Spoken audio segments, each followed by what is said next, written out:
As a Gen Xer, you're reaching that age where it's time to plan for your financial future. You're also probably at that age where your school days are far behind you. But it's not too late to learn something new. Class is in session. This is the Gen X Wealth Academy podcast with Phil Telpner of Breakout Private Wealth. Welcome to the Gen X Wealth Academy podcast. Ron Stutz here along with Phil Telpner. And Phil Telpner, of course, at Breakout Private Wealth, serving you in the greater Chicago area. Phil's office is in Glenview.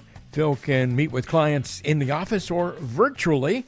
Call this number to set up a time to visit or book a time online at breakoutprivatewealth.com. The number to call, 224-616-2016.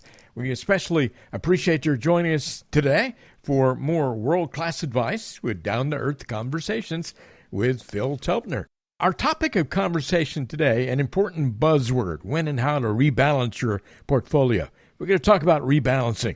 If you're unsure of when to rebalance and how you should do it, in this episode we'll uncover the importance of rebalancing your portfolio and discuss everything from frequency to tax implications. Plus, we're going to share a cautionary tale about the consequences of neglecting rebalancing.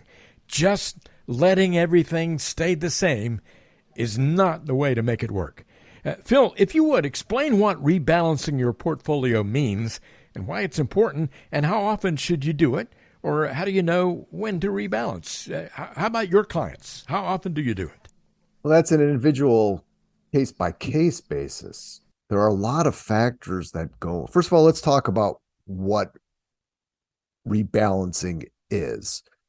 We'll start, I think, with saying the old adage on Wall Street about trading or investing is buy low, sell high, right? So rebalancing is a risk-managed way to do that, and let me explain. Now, depending on how you set your risk levels, risk generally pertaining to percentage of equity exposure in a portfolio, most advisors or people that are working with an institution or online or whatever will have completed some sort of risk scoring type of thing. 5 questions. How do you feel about risk and blah, blah, blah, which is terrible and not the way that we do it, but it'll spit out some model portfolio, which these days is a product. Like an annuity used to be a product in the 90s. These are products. Not necessarily what you need, but that's what you're going to get. Yeah. And it will give you a percentage of different asset classes. You give them your money. Okay, fine. So you have this portfolio. Now, let's just use a pretty basic example. Let's say you have a 50-50 portfolio, 50% stocks, 50% bonds. Let's say stocks do really well. Now you have 60% stocks and only 40% bonds. Mm-hmm. So simple rebalancing would be to sell some equities back to your original risk level of 50% and use that money to buy bonds, which have underperformed. So you're buying low, which everybody wants to do, but nobody does. And bringing that allocation back to your original risk level. Very simple example, and it's much more complex than that because you should rebalance, or you're alerted that one of your asset classes has a greater variance than you would want. There's factors that go into that. Taxation, is there incoming flows that will manage that on its own? It's not cookie cutter, I guess is what I'm saying. These are individual decisions that for the most part should be made in accordance or in consult with your advisor. And retirement planning is not, a cookie cutter solution is not going to work. Everything is individual. And we've talked about that so many times on this podcast. And Phil, we're talking about rebalancing here. If you just joined us here, a lot of people may ask the question, and I'm sure you've had people say this to you, is rebalancing different when you're younger compared to when you're older and getting closer to retirement? I mean, rebalancing is rebalancing. Obviously, if you're younger, you have more margin of error. Yeah. So I guess in that concept, in those constraints, yes, it is. But again, the principles are the principles for a reason. And I don't see a difference of why you would not want to rebalance somebody that's 30.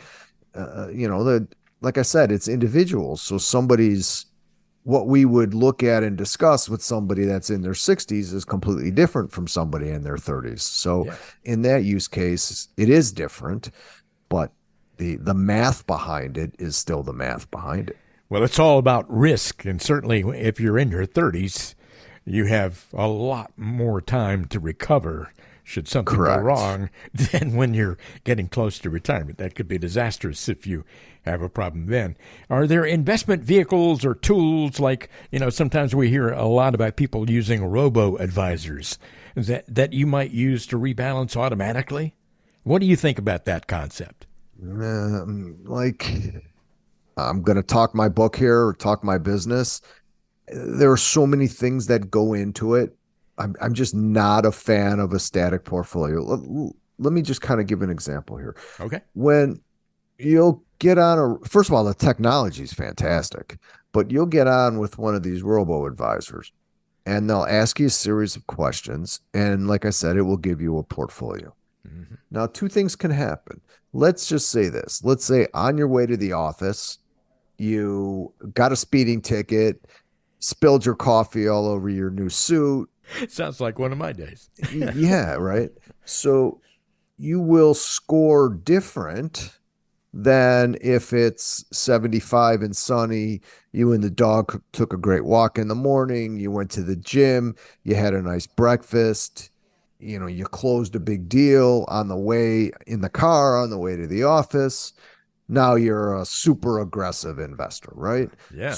So it's the whole thing is flawed, driven by compliance, and just not as effective as some of the other tools and ways that we have to measure somebody's capacity for risk. Risk tolerance, meaning how do they feel about money, which we just talked about in our last podcast, is completely different than their ability to take risk. So, helping clients kind of understand and navigate both of those things is the job of your advisor. You're listening to the Gen X Wealth Academy podcast with Phil Telpner. If you'd like to have a conversation with Phil, all you have to do is call 224-616-2016. That is 224-616-2016. It is all individual. Your situation is unique. Mine is unique. Everybody has a different scenario, and Phil Telpner is experienced in dealing with all of those different scenarios. Again, 224-616-2016 is your number to call if you'd like to have a no-cost and no-obligation conversation. We're talking about rebalancing your portfolio, and I'm guessing that your answer to this next question here, Phil, is going to be yes, after having done a lot of these shows with you. Should investors consider tax implications when rebalancing their portfolios?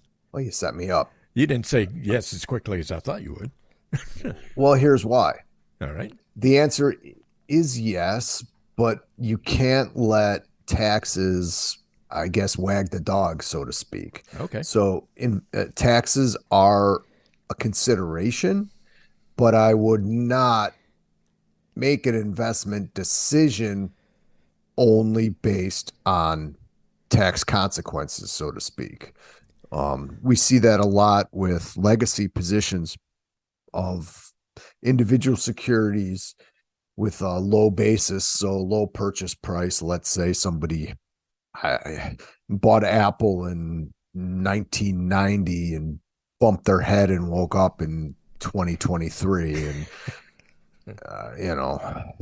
they have this low basis and they don't want to sell it, but it's a highly concentrated position, so they don't understand the amount of risk that's actually embedded in that position. And, there are different ways to try to work out of that. But to answer your question, taxes are a consideration, but not the only consideration. Yeah, but they are a consideration for sure. Absolutely. Absolutely. And people who are not keeping that in mind are making a serious mistake. Hey, to wrap up this conversation today, and I love these stories that you have, because I know you have so many stories with people that you've gotten to know over the years, and about a lot of people that you see for the very first time, and they've already done something, and then you help them recover from that. Tell a story about someone whose portfolio had gone much too long without any kind of rebalancing. Why had they gone so long, and what were the ramifications of all of that? No, not funny, actually. So I had a meeting with a gentleman and his family coming out of COVID, early 21, probably. Great guy, great family. Had, like we discussed, a lot of these concentrated legacy positions, mostly tech, a few extremely large positions, and just a bunch of other, I guess, stuff. So let's just say no coherent investment thesis or investment policy, whatever you want to call it. Yeah. And highly concentrated positions. So in our initial meeting, I had done some analysis and I laid out a plan to start the process of diversifying. Now, in this gentleman's case, his main concern was leaving a legacy to family in that. And I had to explain to him that while these positions had served him over time, there is no guarantee that they will do so in the future. In fact, I could make a strong case that he's sitting on some sort of a extremely dangerous situation that he's unaware of. Anyway, long story short, I knew I was competing or felt I was competing with another advisor or two. I ended up sticking to my position in that I would not bring them into my practice unless we agreed to start working towards managing the situation that I just discussed. Yeah. They chose at that time to not be clients, which was fine, as we had gone back and forth. And I told them that that was my position and I wasn't moving off of it. Fast forward 2021, 2022, when markets fell apart, 2022, I received a call. Hey, just want to ask you a question. What do you think I should do now? He's down, 60% in some of these positions, right? Wow. And unfortunately, I told him, you're not a client. I can't give you any advice on that.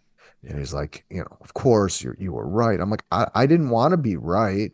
I just know the right thing to do. So apparently that's not the advice that they received from wherever they went, who was probably happy to tell them everything was fine and whatever.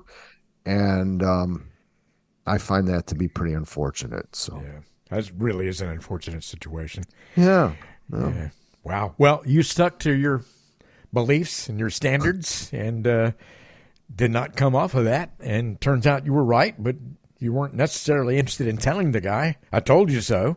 But I didn't want to be right. Yeah, I just, of course not. It's not a right or wrong. It's sometimes I feel strongly in this business that you need to tell people, you have to tell people what they need to hear, whether they want to hear it or not. You have to tell people the truth, information based on the truth and not assumptions and not telling them just what they want to hear. And I don't want to be responsible for trying to put these very nice people, quote unquote, back together again, because it's impossible. Heck no.